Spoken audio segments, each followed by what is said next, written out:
There's a number of reasons why I chose to direct this show.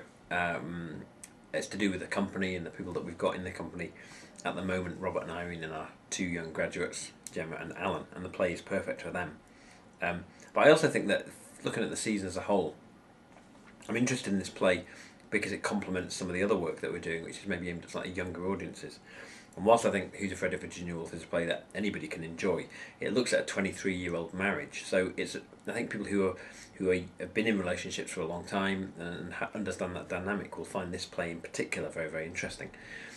So it provides an opportunity for actors to really, really get their teeth into fantastic parts, and it provides an audience with the opportunity to really go through a major, exciting experience, peeping into, if you like, the living room of this extraordinary couple and their two hapless guests who wander in and have kind of the most extraordinary evening of their lives. Snack goes the dragon! Huh? And here we are on the Lone Moose, huh?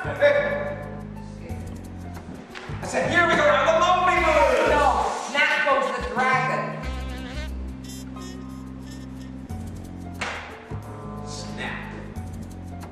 No, George. Snap. Don't do that. Shut up, Stott. I'm not a stud.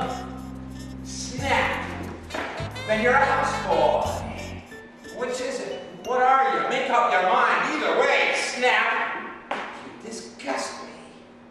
The play is about a couple, George and Martha, who have been married for 23 years. He's an academic. They live on campus at the university that her dad is the principal of. And their marriage is, for want of a better word, complicated.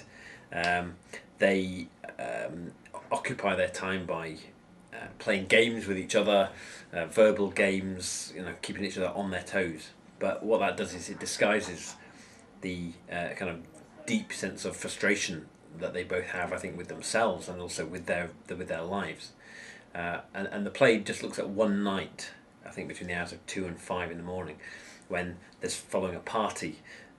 They've invited this young couple to come round. So this young couple, who also have a slightly complicated relationship, come along. There's a lot of drink taken, and in the course of this night, revelations are made, things are done which are damaging, hurtful, and in a way it's like peeling the layers away from an onion. What you see at the beginning of the play and what remains at the end of the play are quite different, and it's that process of revelation which, for the audience and for the characters themselves, which makes it a very exciting kind of process to witness.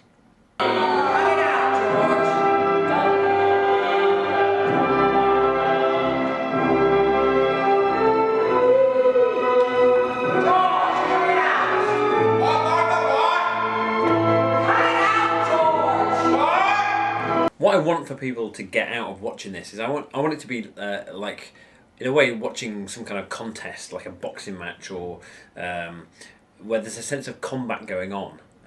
There's no real physical violence in the play, but a sense of people competing with each other in a way for supremacy.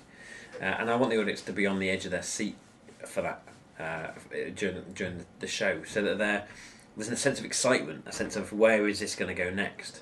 It feels to me that if you're going to compare it to anything, the language in the play is absolutely extraordinary, and the word classic is used sometimes, I think, unjustly, but of its kind, this play is an absolute classic in its genre, in its exploration of relationships, and in its looking at older people and younger people coming through to kind of push them out of the way, about the way men see themselves and the way women see themselves and each other.